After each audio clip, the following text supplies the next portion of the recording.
Corral. Howdy, Uh, cowboys and cowgirls. boy, Welcome oh to the corral.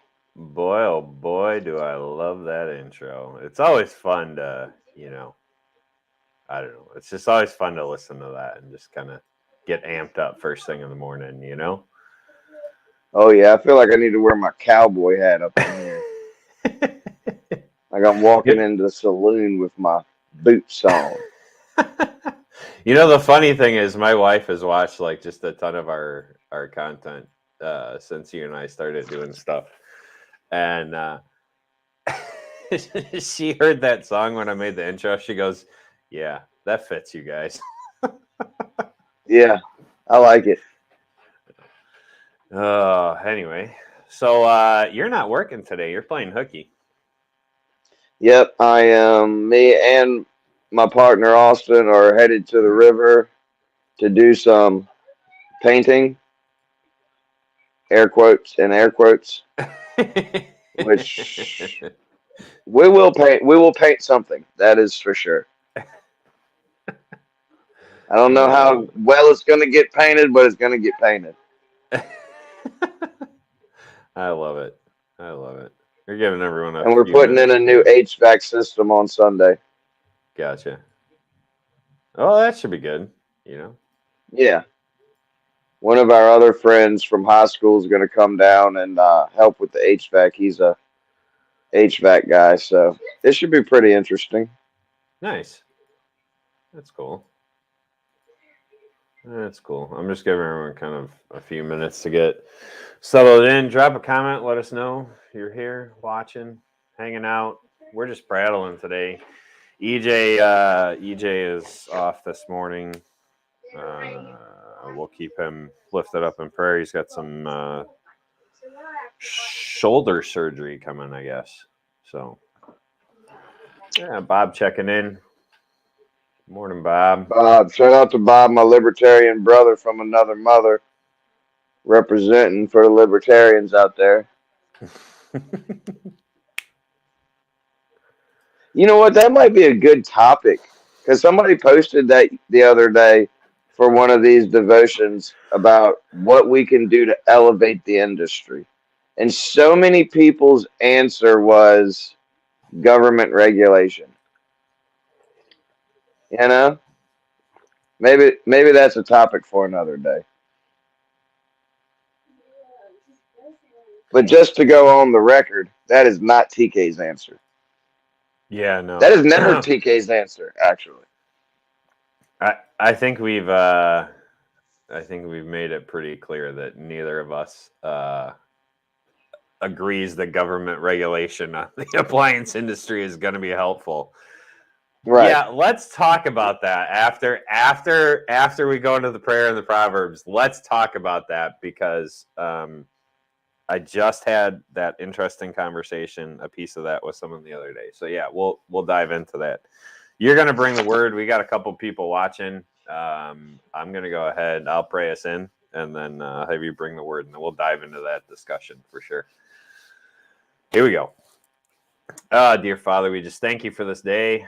We thank you for the time to gather together, and we pray you bless the words that we bring today, Father, that we bring you honor, glory in all that we do. Father, for those of us heading out to work today, we pray that we would be able to love our customers and just demonstrate your love and grace to them. For those of us who are off, may it be restful and recharging.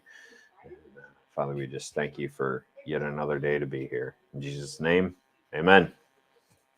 Amen. Can y'all hear the background noise or no?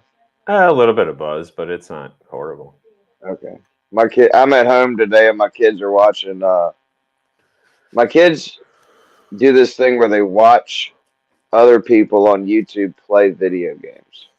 I don't know if anybody else's kids do that, I've heard but of it's people a doing that. it's a really big thing at the cousin's house. I mean, it's a Friday morning ritual. But I didn't really have a whole lot of scripture to go over. I did want to share one verse before we go into our talk of um, government regulation in the industry. Proverbs 25. Y'all know I'm a Proverbs guy. Try to read it every day of the month. Um, Proverbs 25, verse 21. The New Living Translation says, "If your enemies are hungry, give them food to eat. If they are thirsty, give them water to drink. You will heap burning coals of shame on their heads, and the Lord will reward you." In King James, it says, "If thine enemy be hungry, give him bread to eat. If he be thirsty, give him water to drink. For thou shalt heap coals of fire upon his head, and the Lord shall reward thee." Um, you know, we talk a lot about loving people. We talk a lot about loving God, love God, love people. That's like the reoccurring theme. Um, and I think that should be everyone's motto for their life. Like if I had a motto for my life, it would be to love God and love people. But the hardest commandment, I personally believe, that the Bible throws out is given by Jesus. I believe it was in the Beatitudes where he said to love your enemies, bless those that persecute you, do good to those that go against you. I'm paraphrasing here. Yeah. I think that's the hardest commandment he gives. Because anybody, it's easy for me to love Zach. Zach's my buddy. It's easy for me to love my wife. She's my wife. It's easy for me to love my kids. It's easy for me to love my friends. But what about those people you that truly can't stand you? That and oftentimes as believers, they might not like you because of your faith. They might not like you because you believe in God or whatever. For whatever reason, those people in your life that come up against you or you have aught with or they have aught with you, um, it's hard to love them. But these verses say that when we do, God will reward us. But I was talking to Zach a little bit before we started rolling. And when I first read this, when I first started reading the Bible, um, excuse me, I uh, I kind of looked at it. I was thinking to myself, it says that when we do this, we heap burning coals upon their head. And part of me was like, well, man, I'm gonna love you. You know when being nasty to you, and you just love them, and you're just nice to them, and you don't you don't fight back with hate or evil. You fight back with love. It's gonna make them even more and more mad. It's gonna make them just. It makes people absolutely most of the time lose it. But it does work oftentimes as well. Like I said, bringing it back to business, it oftentimes works well with customers. When a customer calls and she gives my CSR a hard time, but then when me and Austin or Zach or one of us goes out there and we just love them and treat them good, oftentimes it turns the whole situation around. They're frustrated, they're mad, this happened, that happened, whatever, whether it was our fault, their fault, whatever. And obviously, our customers aren't our enemies, but you get what I'm saying. Um, it can turn the whole situation around. But I lost my train of thought a little bit because I have ADD. Well, we got But to help check me our out, heart Zach. condition. We got to check our heart condition. That's where you exactly where you were heading to. Why are we doing it, Yes. right? Are we loving our enemy to love our enemy? Are we doing it because we're being obedient and doing the thing that we should do? Or are we doing it to just drive that knife in just that little bit deeper? Because if that's what you're doing, wrong. That's Wrong. the wrong way. That's absolutely the wrong Yep. way, right? Yeah.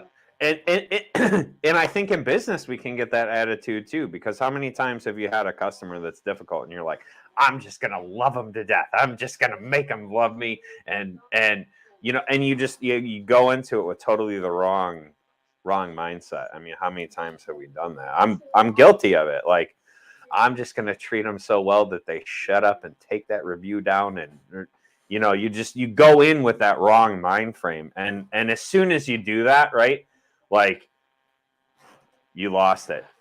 Yeah. Right? It's the wrong. It's just wrong. Yeah. Well, I have a perfect example. I went out on a property management job, and I'd like to get everyone's feedback on this.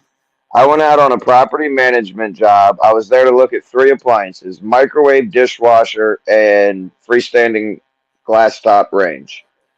Microwave needed a handle. Child lock was on the dishwasher, and then the note said, check glass cooktop, um, tenant damaged cooktop. They need to pay to replace it. The tenant needed to pay to replace it. And I go over and I look at it, and we've all seen glass cooktops. They get discoloration, they get scratches. To me, that's normal wear and tear. That Right. happens on a glass cooktop. And the tenant asked me, I didn't divulge this information. She said, I haven't done anything out of the norm. I've been cooking my entire life. Does this look like abuse to you? And I said, no, ma'am. I said, it looks like normal wear and tear to me. So fast forward 3 weeks, the property manager, real estate lady, is calling the office saying that I divulged too much. I gave too much information in the customer's house. She's mad at me. Yada yada yada yada.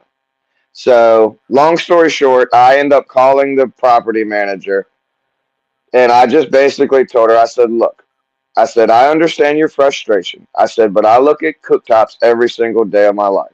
I said, when I looked at that cooktop, it looked like normal wear and tear to me. The tenant asked me about it, and I told her the truth. And I told her, I said, ma'am, we run our business on honesty and integrity.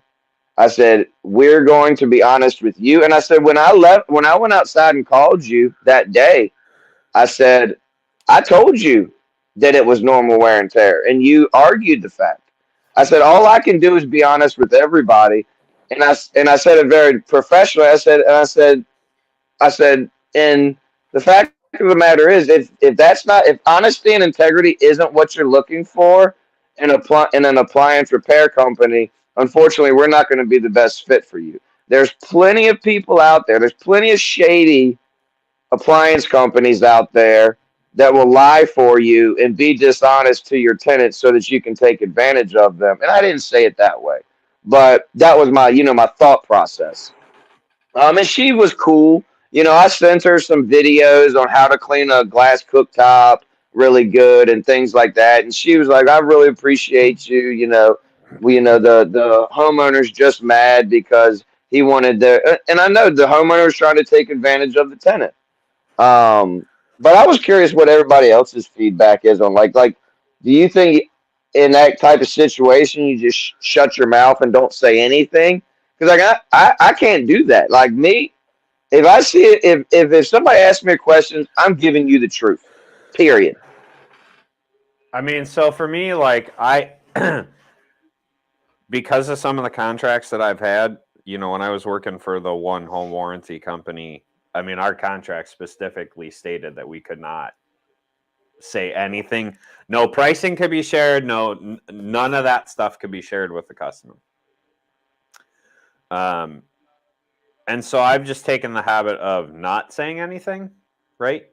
But in a case like that, yeah, if I was asked a direct question, I'd say, yeah, in my professional experience, this is what this looks like, right? And so, but I will also omit stuff, right? So, and I think it comes with finding the culture of the property manager that you're working with, right? So, the main property manager that we work with, like her and I have a really good relationship now. Now, that came from firing her 3 times, and this is the 4th time around with her. But we've developed communication, and she knows that if I go out and I say something is not worth repair, it's not worth repair. If I go out and I say that this is tenant abuse, it's tenant abuse. If I go out and say this is normal wear and tear, There's nothing that the tenant did in this situation. She trusts that opinion, right? But we've built that relationship, and I think the way that you handle that is perfectly correct. Like, hey, listen, you want to do business with us? This is how we do business. You have to educate your customers. It is your job as a business owner, as a technician, to educate customers on the way that you do business. And if you're doing business the right way, it is not that hard. Because you're Facts. always the same person. Yep. You're the same person with your COD. You're the same person with your warranty. You're the same person with your product. It doesn't matter. You are consistent throughout your business. Across the board. Yep. No, that's really good, man. I easy to agree educate. 100%. And you don't ever have, and if you just deal in honesty and integrity, and you're the same honest person of character all the time, you don't ever have to worry about, like, I used to be a shady person. Like, I used to be deceitful. And man, you got to keep track of this, that, and the other, and it's just an exhausting way to live. Like, being a shady business person is exhausting. You know, You got to keep like, up with the lies you told. you got to keep up with the lies on top of lies. Just do unto others as you would have them do unto me. I trimmed my beard yesterday, and I have to admit, it just don't stroke the same no more. It ain't, you know. Mine does. Yeah, I'm almost a little jealous, man. But I am digging it. I was very happy with the haircut she gave me, and she did this. Oh, there, this thing is called a hard part. And if you're looking for a new haircut, I highly recommend it. The selling point for it was, she said, it's low maintenance. Oh, low maintenance? I'll take it. I'm all about it. Give it to me, girl. I don't think I could pull that off. No, yeah, yours is definitely low maintenance. You ain't got to brush yours.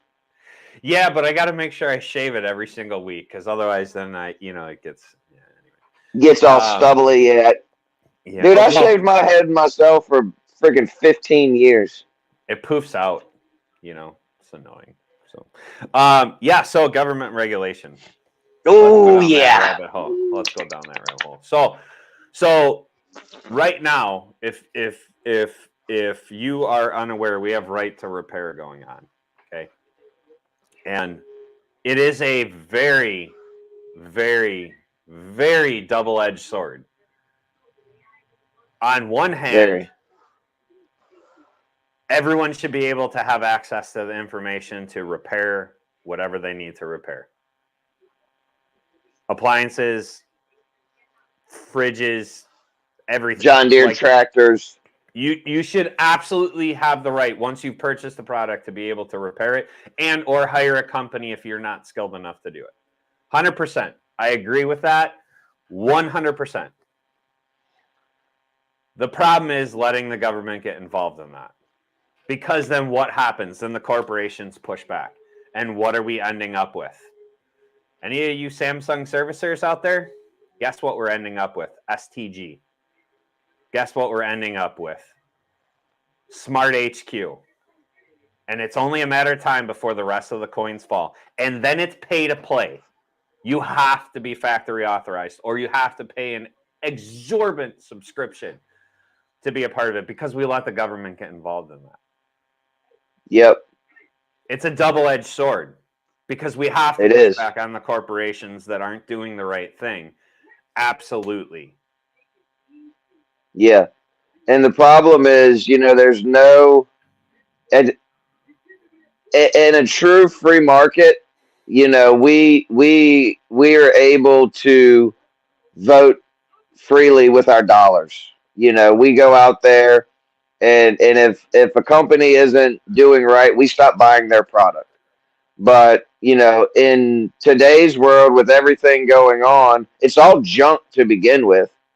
Everything's junk. So, it's not like I can say, oh, you know what? LG refrigerators are junk, so I'm going to go buy Samsung. No, Samsung's junk too. Oh, I'm going to go buy Whirlpool. Oh, Whirlpool's junk too. It's all junk. And then on the flip side of that, if you want to get something repaired, if you want to get technical data on a unit, you should have access to that, but it shouldn't be forced by the government. We as the private sector should be able to work these things out. But the problem is we've been relying on government so long. Everything, the answer to everything for people nowadays is, oh, the government can fix it. No, the government can't fix it. We as the service repair industry or the appliance repair industry should be able to work with manufacturers, and the manufacturers should be wanting to work with us. There's a horrible relationship there that needs to be mended somehow, and I don't I know want how to to mend it, but I desire to. I want to hit on a point that you brought up, and let's use the perfect example of the government sticking their nose in it, and then what ends up happening is the customer getting screwed. LG. The minute they put that lawsuit in, the minute those customers took that lawsuit in, and I'm not saying they weren't right because it was a BS product to begin with, right? But the minute that they put that lawsuit in and that lawsuit was settled and the government had control of what was said and done, the minute those bean counters got a hold of it, the customer got screwed. The customer got screwed because now what is it? If you don't have your original sales receipt from 9 years ago, good luck. Too bad, so sad. And that's what happens when you allow the government to get their nose into stuff, right? So it is a double-edged sword. We do need that pushback. We do need to be able to stand up, and we do need to be able to push back on the manufacturers that aren't doing the right thing. And that, that's part of why we're doing what we're doing. We're little fish in a big pond at the end of the day. But the more of us that stand up and start shouting from the rooftops, the more likely they are to listen at the end of Yeah, the day. absolutely. And on the other side of that government regulation, a lot of the discussion that was being discussed in that thread was licensing requirements for appliance technicians. You have to have this license, you have to take these tests, and the government controls that. I'm all for, like let's just use the Appliance Alliance as an example. Let's say the Appliance Alliance or maybe the Service Alliance group um, came out with some sort of certification. It didn't have anything to do with the government. It didn't have anything to do with, it was complete private sector. But if you were a Appliance Alliance certified technician, it held some sort of credibility within the trade. We don't need the government to say that we're certified. But hey, I'll give you another example. Master Samurai Tech. If someone says I've been through Master Samurai Tech, I feel like they've had a pretty good in-depth training to appliance repair. Now I don't know exactly how we push that out into the public arena because like the average homeowner has no idea what Master Samurai Tech is. So I think we as the industry need to come up with a way to come together and say, all right, we're all in this together. Here's this thing that we're going to promote, that if this company is backed or certified in whatever Appliance Alliance, Master Samurai, United Servicers, whatever, but the public needs to know that that's what they're looking for. We don't need the government. You look at what the government did with regulations on appliances. Everything went downhill once the regulations came. You look at those old direct drive washers that were so awesome. Guess why they're not around anymore? Government regulations. That's why they're not around anymore. The government said it has to be this energy efficient. It has to use this much water. It has to do this. It has to do that. And next thing you know, all the great machines are gone, and we got freaking VMWs and Cabrios that break in 3 to 5 years. Well, Oh boy, y'all done opened up a box this morning. all in the name of energy efficiency. And but how many are ending up in landfills? How much energy does it take to create how many new appliances? Because those VMWs are 3 to 5 year machines. I do not care what anyone says. They are 3 to 5 year machines. The only thing that they did was lower the energy and the amount of water that was used. But the trade-off was the sheer amount of fossil fuels used to create it, blah, blah, blah, blah, blah. Bob's bringing up a good point. When was the last time you asked your mechanic if he was ASE certified? Now, here's the difference. This is something that I've gotten into a discussion with some of my friends that are mechanics on. To get that little box, right? You do have to pay for the manuals for all the manufacturers, but it's one subscription. We don't have to pay 500 subscriptions because every single one wants to be siloed. You can go in and you can go to Snap-on and you can go, give me the tech books. And it's X amount of dollars per year. It's a ridiculous amount. You don't even want to know. It's a ridiculous amount. But the point remains, we don't have to pay a bunch of different if you're an auto mechanic because the industry is unified. The industry pushed back at least a little bit, right? So that kind of thing is good. Like I wouldn't mind if we could get that to happen, where if you signed up for one specific subscription, okay, now you have access to everything. That's true right to repair. But having to silo everything and pay 900 different subscriptions just to have all the information you need to do the job that you want to do, to take care of the customers the right way, is wrong. And it's all in the name of greed. Yeah, absolutely. It's 100% in the name of greed. Because if the manufacturers actually gave a crap, they would do the right thing. They would come together and they'd create one thing. I think this needs to be a podcast episode. We need to have some key speakers come on. Maybe a debate. Ooh, what if we did a debate? We could get like one person that's for government regulation and one person that's not anti-government regulation. We got to get an actual moderator on there though, because our ADD. Yeah, you're the moderator. No. Our ADD boss can't be the ones moderator because I nominate Doug Shear. Doug Shear, you're the moderator. Doug, did you do speech stuff when you're in high school or whatever, that you could be a debate moderator? We need someone who actually understands the rules of debating so that, it's a fair and balanced debate. Because I'm all about fair and balanced, Yeah, exactly, Andrew. It could be a third party. It doesn't have to be the government. And that's the point that TK and I are bringing. There is no excuse for the government to get involved. The second that we allow that, ask our Canadian friends. We have plenty of Canadian friends in there. Ask them what happens when you let the government get involved in what they're doing in appliance repair. Just ask them. Ask them how much they love doing appliances up there. Yep, I got Canadians hitting me up on Facebook, like, "Hey man, can I get onto your this and your that, because we don't have it up here. We can't get that up here." Well, I'm not sure it has to do with the government, but it sure sounds governmental to me. I mean, ask our friends over in Washington. So we see it all the time in the group. We'll see people going, "Well, all you got to do is just turn this gas line," and you'll see the guys that are from Washington going, "You can't do that. You can't do that," because the government's told them that they can't do that. Yeah. No, you're right. Yeah, that's gonna be. I think that would be a great podcast episode once we get back in the studio and start recording some more. Once we've cycled through the hundreds of hours of ASTI footage.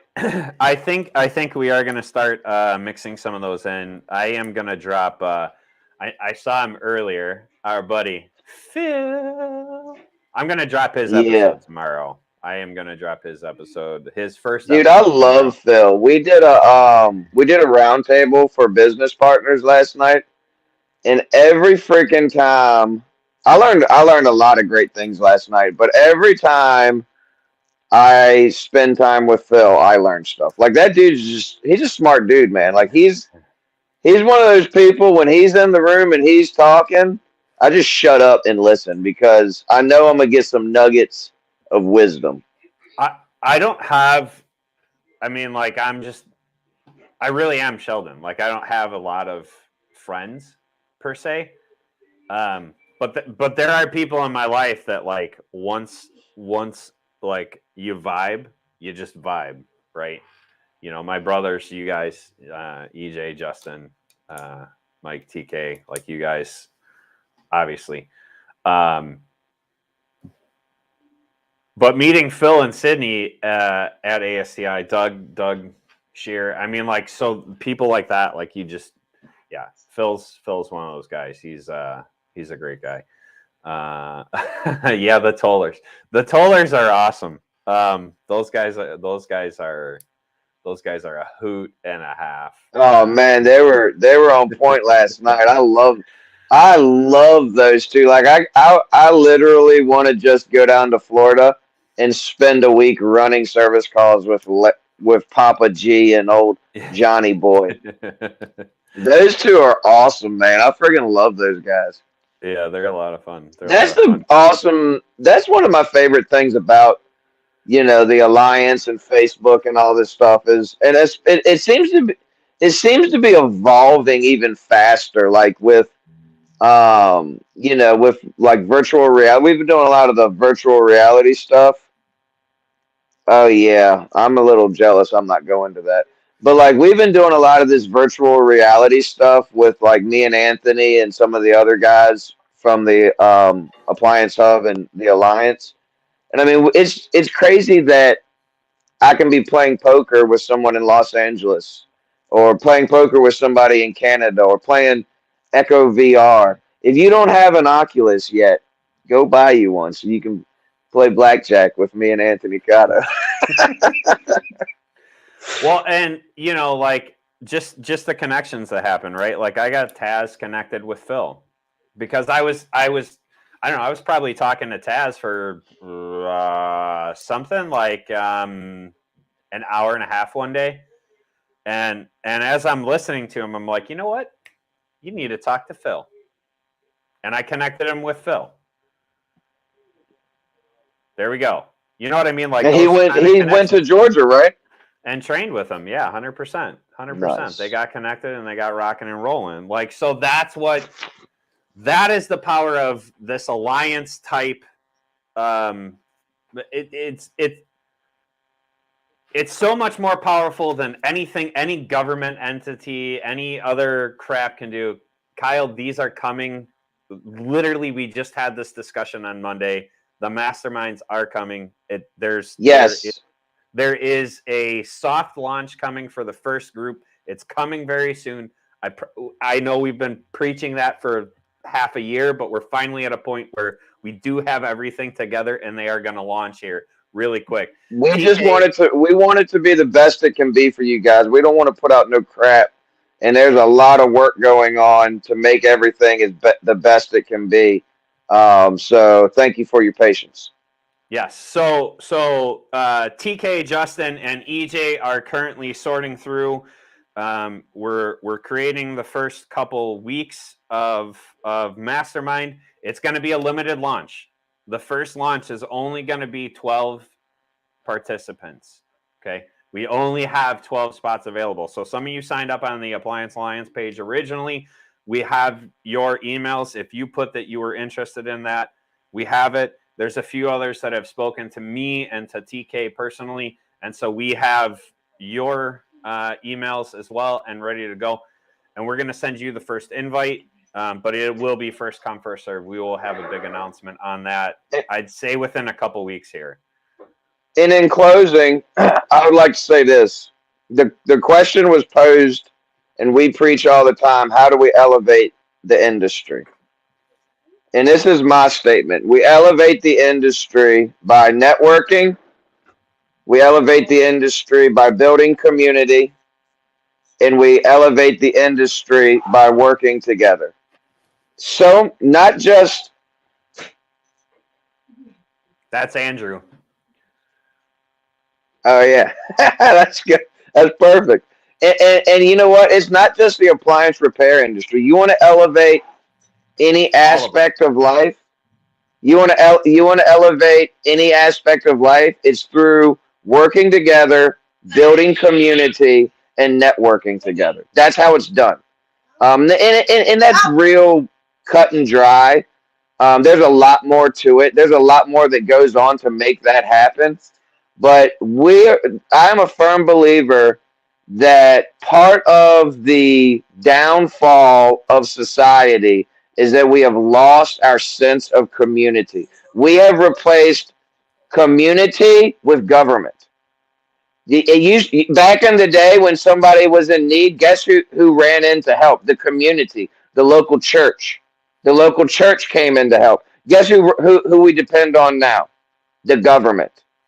If we start uplifting community and uplifting family and uplifting the things that this country was built on and are important, then we will see the results. And if we start doing that in the industries that we're a part of, and we start working together to make things better instead of fighting and bickering and going against one another, then we're going to see elevation, then we're going to see prosperity, and then we're going to see things happen that we want to see.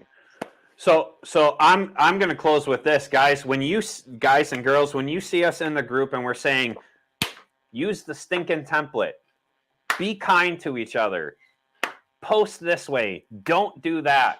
Like, the reason that we're saying that stuff, the reason we are saying that stuff is so that we're all rowing the same direction.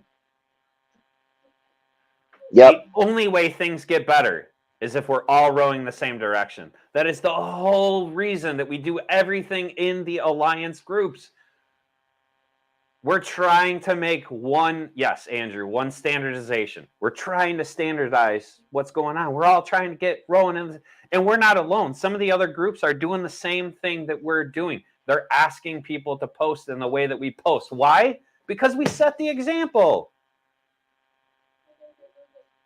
Yep. We're trying to make it better. We can only do it if we're all doing it. That's the only way it gets better. So if you're going to go out there and you're going to try and swim on your own, guess what? You're going to get swept away. But if we're all swimming Y'all done got us all fired up this morning. If we're all swimming in the same direction, if we're all rowing both the same dang direction, things get better. We have a voice. Yeah. We have the ability to push back in the way that we need to push back. And the only way it happens is if we all do it together. And we want some new guests on the show. I'm reaching out to people. If you want to be a guest, reach out to one of us. Let us know. We really, really want to get more people involved. You can be a one-time guest. You can be a rotating guest. You can be whatever you want to be. You don't have to be anything other than a person that loves people. There's no requirements for coming on this devotion. You don't have to be a Christian. You don't have to be anything. If you want to come on and share things and be uplifting and positive, as long as that's your goal and your heart condition, we want you to come on and be a part of this. So shout out to everybody. I got to go. I'm leaving for the river today. Me and my mom are going to breakfast before I leave. I got to do a few things at the office, but I hope everybody has a great day today. You got anything else, Zach? I am going to be doing the podcast edit, and I think I'm going to try and do some Ask Me Anything live video while I do those. So pay attention for that. And if you want to be a guest on while I'm doing that, and we can prattle as I'm editing, because I am ADD and I can do multiple things at once, reach out. And we are talking about doing a business after hours. So this kind of thing, after hours, 1 or 2 days a week, where I have room for 10 guests. We bring in 10 guests and we just have like a random live stream prattle after hours, talking business, talking shop, talking whatever. You could call it the pro prattle. The pro prattle. There we go. We're going to call it the pro prattle. Reach out to me if you're interested in, or as Phil says, beer 30. Reach out to me if you're interested in that, and we've prattled long enough. 40 minutes, our longest. Happy hour at 5 o'clock tonight. Happy hour at 5 o'clock tonight in Facebook. Check it out. We will see you all Monday morning. Be good. Peace.